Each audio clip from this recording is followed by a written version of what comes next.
দর্শক এক ভবঘুরে আশ্রয় খুঁজতে ফটকে হাজির হল, আর নিষ্ঠুর মামি নিজের ভাগ্নিকেই তার হাতে সঁপে দিল। এরপর যা ঘটল তা কেউ কল্পনাও করেনি।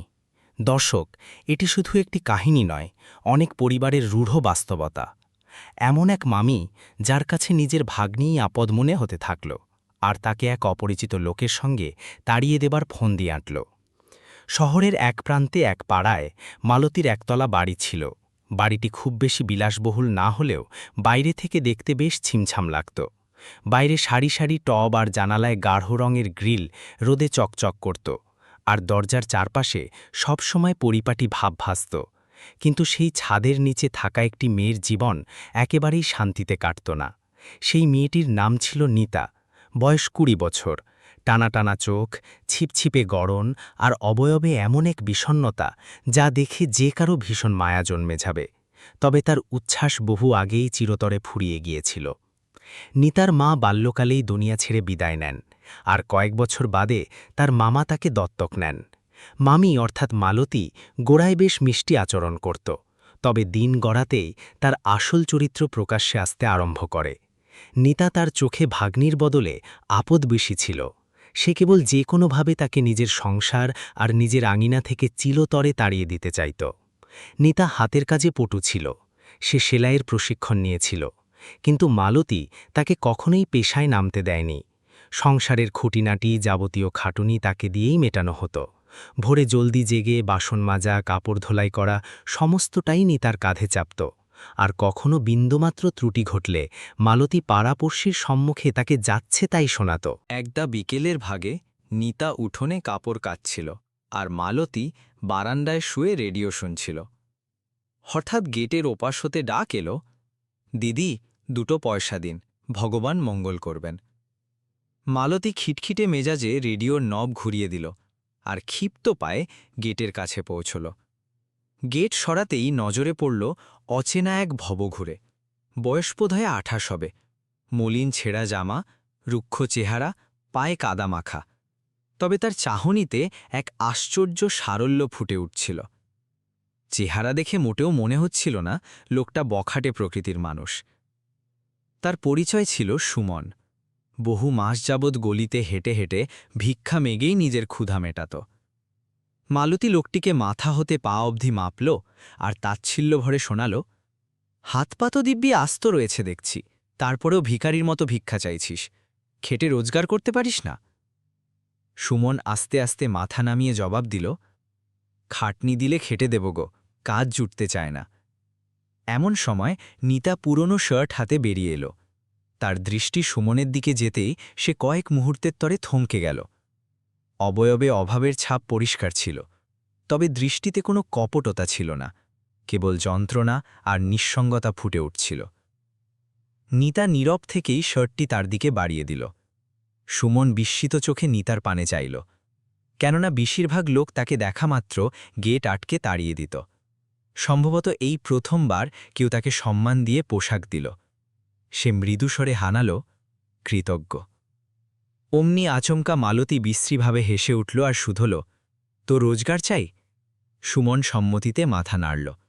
তখন মালতী নিতার কাঁধ খামচে তাকে সুমনের দিকে ঠেলে দিল, আর শোনাল, একে তোর ডেরায় নিয়ে যা, আমি আমার দিক হতে এটাই বকশিস করছি।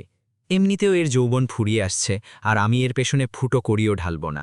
একথা শুনে নিতা শিউরে উঠল। তার মনে হল বোধহয় মামির আগের বসে উল্টোপাল্টা বকে ফেলছে। তবে মালতীর দৃষ্টিতে রসিকতার লেশমাত্র খুঁজে পাওয়া গেল না। নিতা শুধল, মামি, এসব কি প্রলাপ বকছ?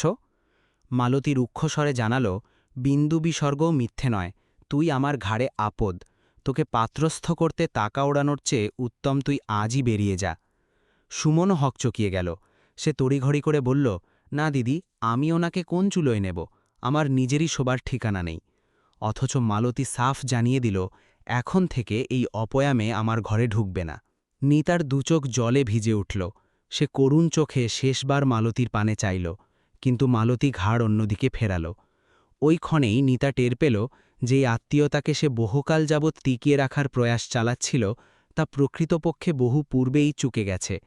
সে টুঁ শব্দ না করে নিজের কামরায় ঢুকল। রুমে পা রাখতেই তার দৃষ্টি নিজের মায়ের ফোটোর দিকে গেল, আর তার গাল বেয়ে অশ্রু নামল। সে আলতো হাতে ফ্রেমটা সরাল আর দেরাজ থেকে পুরনো একটা ঝোলা টেনে আনল। তাতে গুটি কয়েক পোশাক আর নিজের হাতে বোনা কিছু রুমাল ভরল। হ্যাঁ, এতটুকুই ছিল তার নিজস্ব সম্পদ। সে যখন উঠোনে নামল, তখন সুমনও ওখানেই অপেক্ষা করছিল। তাকে ভীষণ উদ্বিগ্ন লাগছিল। সে নিচু স্বরে জানাল, তুমি আমার সঙ্গে পা বাড়িও না, আমার নিজেরই কোনো ঠাঁই নেই। নিতা লোকটার পানে তাকাল। বেদনা খুব প্রকট লাগছিল।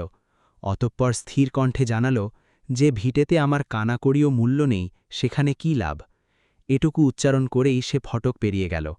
সুমন কয়েক দণ্ড সেখানে দাঁড়িয়ে চিন্তা করল। অতঃপর নিতার পেছনে পেছনে কদম বাড়াতে লাগল। অপরদিকে মালতী হাফ ছেড়ে বাঁচল, যেন এক বিশাল জঞ্জাল বিদায় নিয়েছে। তবে সে বিন্দুমাত্র আঁচ করতে ব্যর্থ যে, যেই মেয়েটিকে সে আজ দরজার বাইরে খেদিয়ে দিচ্ছে, সেই আগামীতে তার সর্বাধিক কঠিন বিপদের মূল হতে যাচ্ছে। গোধূলি ঘনিয়ে আসতে লাগল। সড়কে শীতল বাতাস ছুটছিল। নিতা নিঃশব্দে পা চালাচ্ছিল, আর সুমন আর চোখে নিতার পানে চাইছিল। সে মেলাতে পারছিল না যে একটি নারী এত অনায়াসে সমস্ত ত্যাগ করে তার পিছু কিভাবে নিল। খানিক হাঁটার বাদে সে প্রশ্ন ছড়ল, তোমার ডর লাগছে না? নিতা শূন্যের পানে চাইল। পলকে ঈশ্বর জল জমিয়ে শোনাল, ডর তো সেদিন ধরেছিল, যেদিন রক্তের স্বজনেরাই হাত সরিয়ে নিয়েছিল। এখন তো স্রেফ সমস্তটা সয়ে নেওয়ার স্বভাব তৈরি হয়েছে। সুমন নীরব বনে গেল। এই প্রথমবার তার উপলব্ধি হল, বহিরঙ্গ থেকে স্থির দেখানো এই রমণীটি ভেতর থেকে কতটা চুরমার হয়েছে। অন্ধকারের ভেতর দুজনে পরিত্যক্ত বাস টার্মিনালের ধারে হাজির হল। সুমন রোজ সেখানেই ঘুম দিত। সে দ্বিধা নিয়ে শোনাল, ইচ্ছে হলে তুমি ফেরত যেতে পারো। অথচ নিতা আস্তে করে অসম্মতিতে ঘাড় দোলাল। ওই ঘরটা বর্তমানে আর আমার নয়। আধার গাঢ় হল। অমনি আচমকা আকাশ বিগড়ে গেল আর তুমুল বর্ষণ আরম্ভ হল। কনকনে বাতাসে নিতা কাঁপতে লাগল। সুমন দ্রুত হাতে নিজের জীর্ণ চাদরটি তাকে পরিয়ে দিল। নিতা প্রশ্ন করল, আর তুমি? সুমন ম্লান হেসে জানাল, আমার শওয়া আছে। সে নিজে সারা রাত ঠান্ডায় কাঁপতে থাকল। ভোরে যখন নিতার ঘুম ভাঙল, তখন সে দেখল সুমন হাতে পাউরুটি নিয়ে হাজির আছে। তার গায়ে তখনও সেই ভেজা পোশাক, ঠোঁটে ছিল ম্লান হাসি। সে রুটি বাড়িয়ে ধরে জানাল, নাও, তাজা আছে। নিতা কয়েক পলকের তরে তাকে দেখতে থাকল। মানুষটা সর্বহারা হলেও অন্তর থেকে বেশ খাঁটি ছিল। ওই দণ্ডেই নিতা মনে মনে পণ করে বসল যে, আজ থেকে সে সুমনকে আর জনতার কাছে ভিক্ষে চাইতে দেবে না। জীবনের প্রথম তার বোধ হল, তার অস্তিত্ব মুছে যায়নি। প্রকৃত লড়াই তো এবার শুরু হবে। রজনীভর বর্ষণের বাদে ভোরের পরিবেশ খুব স্নিগ্ধ ঠেকল। বাস টার্মিনালের সম্মুখে সড়কে স্থানে স্থানে কাদা জমেছিল, আর পথচারী এপাশ ওপাশ চলাচল করছিল। তবে ওরই ভেতরে একধারে বসে নিতা অপলকভাবে সুমনকে দেখছিল। সে খানিক তফাতে দাঁড়িয়ে যাত্রীদের কাছে করুণা মাগছিল। কেউ না তাকিয়েই পাশ কাটাচ্ছিল, কেউ খুচরো কয়েকটা পয়সা ছুঁড়ে নাক সিটকাচ্ছিল, আবার কেউ কেউ ধমক দিয়ে সরিয়ে দিচ্ছিল। নিতার অন্তর থেকে ভীষণ কষ্ট হচ্ছিল। সেই প্রথমবার টের পেল যে ভিখারির কাছে খিদের চাইতে পথচারীর তিরস্কারই বেশি পোড়ায়। কয়েক দণ্ড বাদে সুমন ঘুরে নিতার সামনে এলো। তার মুঠোয় গুটি কয়েক ভাঙতি পয়সা আর দুখানা কলা ছিল। সে ম্লান হেসে একটি কলা নিতাকে ধরিয়ে দিল, আর শোনাল, নাও, ভোর হতে তুমি অভুক্ত রয়েছ। নিতা কলা তো গ্রহণ করল, তবে সে সুমনকেই দেখছিল। সে ভাবছিল, এত সুন্দর একজন মানুষ, তার এমন পরিণতি কিভাবে হল। অতঃপর সে নিচু স্বরে প্রশ্ন করল, তুমি কি চিরকালই এমন কাটাও? সুমন খানিকক্ষণ নির্বাক হয়ে থাকল। অতঃপর ম্লান হাসল। যখন ভীষণ শিশু ছিলাম, তখনই পিতামাতা গত হয়েছেন। জ্যাঠা ভিটে নিলাম করে দিয়েছিল, আর আমাকে খেদিয়ে বিদায় করেছিল। কয়দিন একটি মুদির দোকানে মজুর খেটেছিলাম। পরে দোকানদার চুরির ভুয়ো দোষ চাপিয়ে খেদিয়ে দেয়। সেখান থেকেই ভাগ্য আমাকে ফুটপাথে ঘোরাতে আরম্ভ করে। এতগুলো ধকল পেরোনোর বাদেও সুমন কাউকে সামান্য গালাগাল দেয়নি। এই বিষয়টাই নিতার সর্বাধিক পছন্দ হল। সে তখনই সংকল্প করে ফেলল যে আজ সে সুমনকে আর ফুটপাথে থাকতে দেবে না। মধ্যাহ্ন অবধি দুজনে ওইখানেই আটকে থাকল। অমনি নিতার দৃষ্টি অদূরে ঝোলানো একটি পোস্টারের দিকে গেল। নিকটের একটি কারখানায় শ্রম দেওয়ার জন্য শ্রমিকের প্রয়োজন ছিল। নিতা সঙ্গে সঙ্গেই সোজা দাঁড়ালো আর শোনাল, ওঠো সুমন। সুমন তাজ্জব বনে নিতার পানে চাইল। শুধল, কই? নিতা জানালো, রোজগার আনতে। সুমন ম্লান হেসে শোনাল, আমাকে কে কাজ দেবে? তবে নিতা সোজাসুজি জানালো, আমি চাকরি পাকা করে দেব। তার কণ্ঠে এই প্রথমবার দৃঢ়তা ফুটে উঠছিল। দুজনে সেই কারখানা অবধি হাঁটল। অন্দরে এক মোটাসোটা গড়নের ম্যানেজার কেদারায় বসে খাতা ঘাঁটছিল। নিতা এগিয়ে তার সঙ্গে আলাপ জুড়ল। শুরুতে তো লোকটা সুমনকে মাপল আর তাচ্ছিল্যে হেসে শোনাল, এ খাটনি খাটবে, একে তো আমরা বহুকাল যাবৎ চিনি। আর তাকে সরাসরি বাতিল করে দিল। তবে নিতা দমে গেল না। সে ধীর কণ্ঠে জানাল, একবার সুযোগ দিয়ে যাচাই করুন, খাটনি পছন্দ হলে ভালো কথা, নচে তোকে ডিউটি থেকে বের করবেন। সম্ভবত নিতার যুক্তি ম্যানেজারের মাথায় গেঁথে গেল। সে সুমনকে সপ্তাহখানেকের জন্য ডিউটিতে নিল। সুমনের নিজেরই প্রত্যয় জন্মাল না।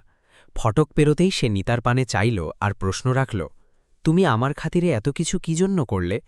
নিতা স্মিত হেসে শোনাল, কেননা আমার খাতিরে আজ অবধি কেউ কিছুই করেনি। জবাবটি শুনে সুমন কয়েক দণ্ড তার পানে চেয়ে থাকল। সেদিন প্রথমবার তার হৃদয়ে নিতার প্রতি এক গভীর টান জাগ্রত হল। পরের সকালেই সুমন খাটনি আরম্ভ করে দিল। ভোরে জলদি জেগে সে কারখানায় ছুটল, বস্তা বইল আর দিনভর শ্রমে ডুবে থাকল। গোধূলিতে যখন শ্রান্ত দেহে ফিরে এলো, তখন সে রোজগারের কুড়ি নিতার আঁচলে গুজে দিল। বদলে নিতা তার খাতিরে স্টল হতে মুড়ি কিনে আনল। এইভাবেই মাসখানেক অতিবাহিত হল। কয়েক মাস বাদে তারা একটি একরত্তি বস্তিঘর লিজ নিয়ে নিল। কুটিরটি ক্ষুদ্র হলেও সেখানে স্বস্তি মিলত। না ছিল কারো বঞ্চনা, না ছিল কোনো ধিক্কার। রাত্রিতে দুজনে দীর্ঘক্ষণ জেগে গল্প জুড়ত। নিতা তাকে বই পড়া জানাত। মাঝে মাঝে স্লেটে মোটা মোটা হরফে সুমনের নাম আঁকত, আর সুমন শিশুর ন্যায় উল্লসিত হয়ে পড়ত। একদিন সুমন লাজুক ভঙ্গিতে জানাল, এত বুড়োকালে শিখতে বেমান আন ঠেকে। নিতা হেসে জানাল, বিদ্যার কোনো নির্দিষ্ট কাল নেই। আস্তে আস্তে দুজনের ভেতরের আড়ষ্টতা ভাঙতে আরম্ভ করল। একদিন কারখানা হতে ফেরার সময় আচমকা তুমুল শিলাবৃষ্টি নেমে এলো। তারা ফুটপাথের পাশে একটি ছাউনির নিচে ঢুকল। ঝড় এমন বেগে ছুটছিল যে জলের ঝাপটা তাদের গায়ে এসে বিঁধছিল। নিতা ভেজা চুল সামলে নিচ্ছিল আর সুমন অপলক তাকে দেখছিল। ওই ক্ষণেই সুমনের বোধ জাগল যে সে নিতাকে ভালোবাসতে আরম্ভ করে ফেলেছে। ঝোড়ো বাতাসে নিতার চরণ হড়কে গেল, তবে সুমন বিদ্যুৎ বেগে তার বাহু চেপে ধরল। কয়েক দণ্ড দুজনে পরস্পরের চোখের গভীরে হারিয়ে রইল। চতুর্দিকে মুষলধারে বর্ষণ নামছিল, অথচ তারা যুগল যেন কোনো কিছুই টের পাচ্ছিল না। নিতার হৃদয় উথাল পাথাল করতে থাকল। সে আলতো করে নিজের কবজি ছাড়িয়ে নিল, অথচ তার ওষ্ঠে ঝুলেছিল স্নিগ্ধ লাজ। ওই নিশীতে দুজনে মেঝেতে জেগেছিল। অমনি আচমকা কারেন্ট নিভে গেল। কক্ষ আধারে ডুব দিল।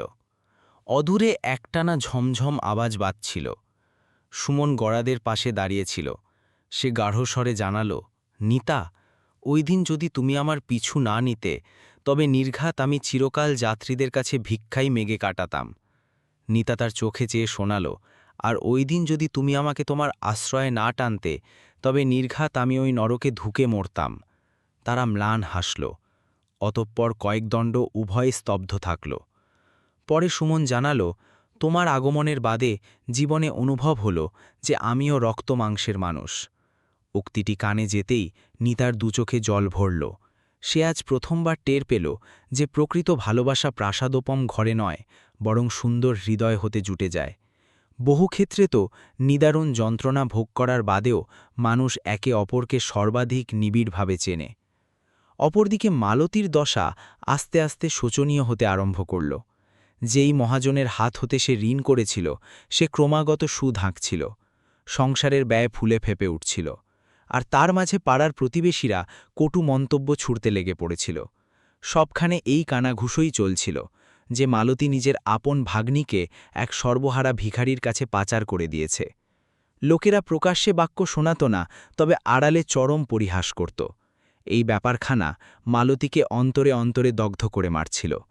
তথাপি তার দম্ভ তখনও কমেনি। তার তখনও প্রত্যয় ছিল যে কোনোদিন নিতা হাউমাউ ওরে ঠিকই ফেরত আসবে। অথচ সে কি বুঝত যে এই ভাগ্নিকে সে জঞ্জাল ঠাউরেছিল সেই বর্তমানে একজনের সংসার সাজাচ্ছে।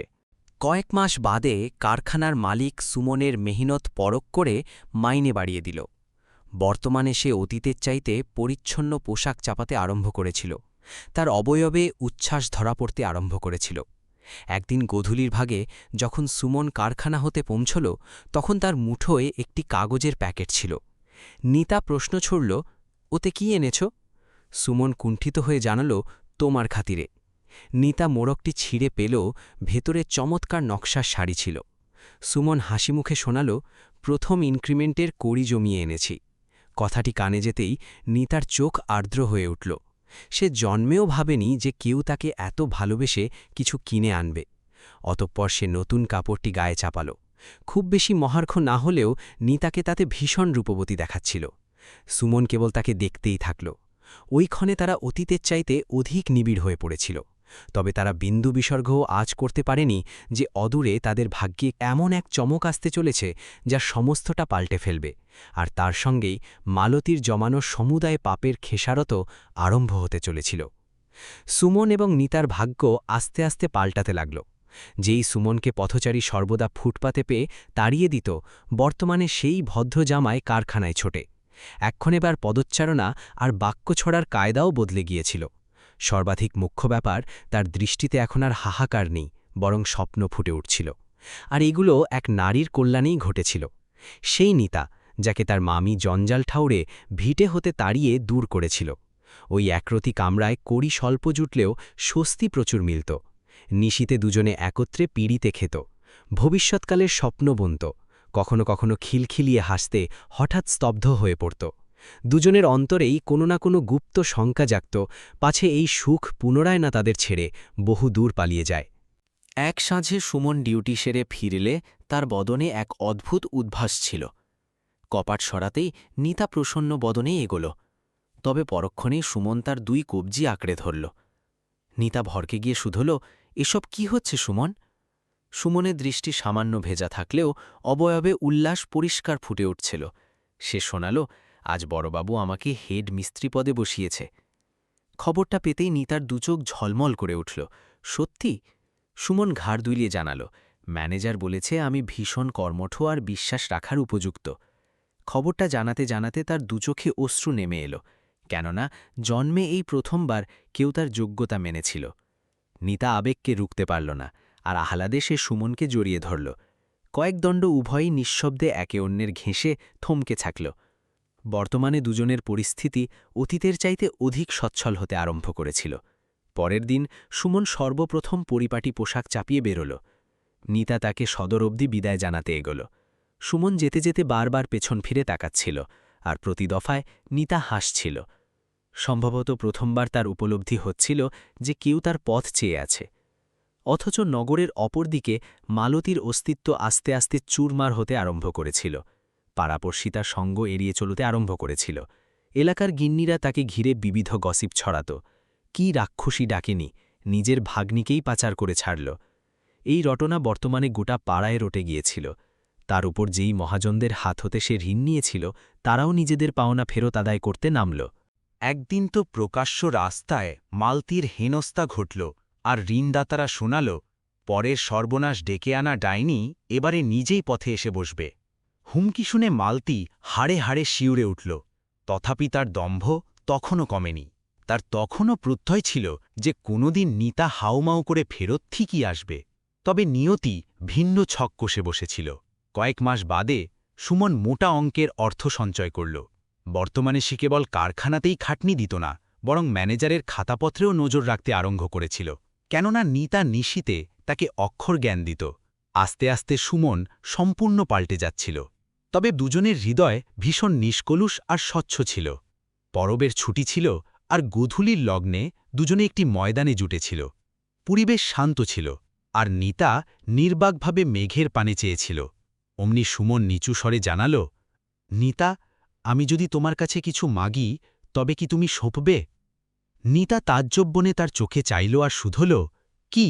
সুমন কয়েকদণ্ড নীরব হয়ে থাকল, পরে আস্তে করে শোনাল, আমি আমার সমস্ত ভবিষ্যৎ তোমার সকাশে সঁপে দিতে চাই। প্রস্তাবটি কানে যেতেই নিতার নিঃশ্বাস থেমে গেল। অতঃপর সুমন জানাল, আমি তোমাকে জীবনসঙ্গী করতে চাই। অথচ নিতা নীরব থাকল। সে সম্মতিও দিল না আর আপত্তিও জানাল না। তবে নিতার দুচোখ সিক্ত হয়ে উঠল। দুনিয়ায় প্রথম সে এমন একজন পুরুষকে পেয়েছিল যে তাকে জঞ্জাল নয় বরং আপন মেনেছিল। অতঃপর উঠে দুজনে ডেরায় ফিরে এল। আস্তে আস্তে দিন অতিবাহিত হতে থাকল। সুমন আপন উচ্চারিত প্রস্তাবে দরুন চরম সংকুচিত ছিল। সে অনুশোচনা করছিল যে সে বোধহয় নিতার হৃদয় গুড়িয়ে ফেলেছে। সে ভাবত, কি জানে আমাকে ঘিরে কি আঁকছে। অথচ বোকা, তুই পথের কাঙাল হয়ে এত চমৎকার একটি নারীর কাছে এমন প্রস্তাব রাখছিস। এইভাবে সে নিজে নিজে গুমরাতে লাগল, আর সংকোচে নিতার সঙ্গে কোনো আলাপও জড়ত না। নিতাটাকে পরখ করলেও নিতার মগজে হিসাব আসছিল না। বর্তমানে সুমন গুটিয়েছিল। সংকোচ বাড়ার দরুন তার দৃষ্টি নিতার পানে যেত না, আর সে তার সঙ্গে আলাপও জুড়ত না। নিতা যদি কোনো প্রসঙ্গ তুলত, তবে হ্যাঁ অথবা হুঁতে উত্তর সারত। সে আপন উচ্চারিত প্রস্তাব ঘিরে ভীষণ অনুতাপ পোহাচ্ছিল। একদিন সে কারখানা সেরে ঘরে ঢুকল। তাকে দেখেই নিতার চোখে জল নেমে এলো, আর শুধল, সুমন, ক্ষুব্ধ রয়েছ নাকি? সুমন কোনো মতে সামলে নিয়ে শোনাল, মোটেই না। অমনি নিতা শব্দ না করেই আলতো হাতে নিজের কবজি সুমনের মুঠোয় গুজে দিল। মাসখানেক বাদে দুজনে অতি অনাড়ম্বরভাবে বিবাহ সেরে ফেলল। না কোনো জাঁকজমক, না কোনো ঢাকঢোল পিটানো, তবে ওই বন্ধনে মেশানো খাঁটি প্রেম। বিবাহের বাদে উভয়ের ভবিষ্যৎ অধিক উজ্জ্বল হতে আরম্ভ করল। কারখানার মালিক সুমনের নিষ্ঠা মেপে গোটা কারখানা দেখভাল সুমনকে বুঝিয়ে দিল, কেননা তার সততার প্রতি অগাধ বিশ্বাস ছিল। বর্তমানে তাদের ভাগে সুন্দর ফ্ল্যাট জুটল, স্বস্তিদায়ক দিনকাল জুটল, আর সর্বাধিক প্রধান বিষয়, তারা একে অন্যের সঙ্গী হল, আর তারা দম্পতি। তবে উপাখ্যানে থানিই ফুরিয়ে যায়নি। একদিন অকস্মাৎ দারোগা মালতীর দরজায় কড়া নাড়ল। খবর মিলল যে দলিলের পাতায় সে ভুয়ো সাক্ষ্য রেখে ধার করেছিল তার এফআইআর রুজু হয়ে গেছে। সমিতির অফিসার কেস ঠুকে দিয়েছিল। পাড়ার জনতা তামাশা গিলতে সড়কে নেমে পড়ল। মালতী দিশেহারা হয়ে চারদিকে তাকাতে থাকল, অথচ তাকে উদ্ধার করতে কেউ এগিয়ে এলো না। অমনি মালতীর দৃষ্টি একটি 4 হুইলারের দিকে গেল। 4 চাকাটি অতিমাত্রায় মহার্ঘ না হলেও বেশ ঝকঝকে ছিল। দরজা খুলে নিতা এবং সুমন পথে নামল। দুজনের গায়ে ছিল রুচিশীল পোশাক। বদনে এক ভিন্ন জ্যোতি ছিল, আর দৃষ্টিতে এক তৃপ্তি ধরা পড়ছিল। মালতী তাদের চিনে তাজ্জব বনে গেল। তার ধারণা জন্মেছিল নিতার ভবিষ্যৎ ছাই হয়ে যাবে, অথচ আজ তাকে ভীষণ প্রাণবন্ত লাগছিল। মালতী ডুকরে কান্তে নিতার পানে ছুটল আর কম্পিত স্বরে শোনাল, আমাকে উদ্ধার করো। নিতা কয়েক দণ্ডের তরে নীরব থাকল। তার দৃষ্টির সম্মুখে সেই অতীত স্মৃতিটা জেগে উঠল, যেই দিন এই রমণীটি তাকে ভিটে হতে খেদিয়ে ছেড়ে দিয়েছিল আর এক সর্বহারার জিম্মায় সঁপে দিয়েছিল। অতঃপর সে স্থির কণ্ঠে শোনাল, ওই দিন আপনার খেয়াল জাগেনি যে আমিও আপনার রক্তের কেউ? উক্তিটি কানে যেতেই মালতীর গাল বেয়ে অশ্রু নামল। জন্মে তার স্বীয় পাপের দরুন প্রায়শ্চিত্ত হচ্ছিল। সুমন আস্তে করে নিতার পানে ছাইল। সে আজ করল যে নিতার হৃদয়ে দহন অদ্যাবধি বিরাজমান, তবে কোনো আক্রোশ নেই। কয়েক দণ্ড বাদে নিতা দারোগাকে জানাল, আদালত আপন বিচার করবে, তবে মনুষ্যত্বের বিচারে ওনাকে লাঞ্ছিত করবেন না। কথাটি গিলতে সুমন ম্লান হাসল, কেননা এটাই তফাৎ ছিল নিতা এবং মালতীর ভেতরে। একজন নিরন্তর আঘাত করেছে, আর অপরজন আঘাত সবার বাদেও মনুষ্যত্ব ভোলেনি। কয়েক মাস বাদে জজ সাহেব মালতীকে সাজা শুনিয়ে দিল। জরিমানা স্বরূপ তার ভিটে আর গহনাগাটি সমুদায় বাজেয়াপ্ত হল। তবে হাজতে ঢোকার কোপ হতে নিস্তার পেল। অপর প্রান্তে নিতা ও সুমনের ভবিষ্যৎ উল্লাসে মেতে উঠেছিল। তারা নিজেদের অতি মনোরম একটি ফ্ল্যাট কিনে সাজিয়ে নিয়েছিল। এক গধূলিতে দুজনে নিজেদের ফ্ল্যাটের ব্যালকনিতে থমকেছিল। মিঠে বাতাস ছুটছিল। সুমন আড়াল হতে ঢুকল আর নিতার কাঁধ ছুঁয়ে দিল। অতপর হেসে শোনাল, ওই দিন যদি তুমি আমার পিছু না নিতে, তবে আজও আমি যাত্রীদের কাছে ভিক্ষে মাগতাম। নিতা স্মিত হেসে শোনাল, ওই দিন যদি তুমি আমাকে তোমার আশ্রয়ে না টানতে, তবে নির্ঘাত আমি চিরকাল ভালোবাসা হাতড়েই যেতাম। যুগল পরস্পরের চোখের পানে চেয়ে হাসতে থাকল। তলায় ফুটপাতে পথচারীরা আপন রুজিতে মগ্ন ছিল, অথচ ওপরে ওই ব্যালকনিতে থমকে থাকা যুগল দম্পতি এই বাক্যের প্রমাণ হয়ে দাঁড়িয়েছিল যে মানুষের ভাগ্য তার হালচাল মেপে নয়, বরং তার সততা মেপে ঘোরে। আর সম্ভবত দুনিয়ার সর্বাধিক মধুর ব্যাপার এটাই যে কালে কালে যাকে সমাজ সর্বাধিক চরম ভুল সাব্যস্ত করে, ওটাই আগামীতে গিয়ে সর্বাধিক চরম প্রাপ্তি হয়ে ফোটে। সুতরাং দর্শক, যদি আপনাদের এই কাহিনীটি পছন্দ হয়ে থাকে, তবে আমাদের চ্যানেলকে সাবস্ক্রাইব করবেন এবং শেয়ার করবেন। দেখা হচ্ছে পরের ভিডিওয়ে।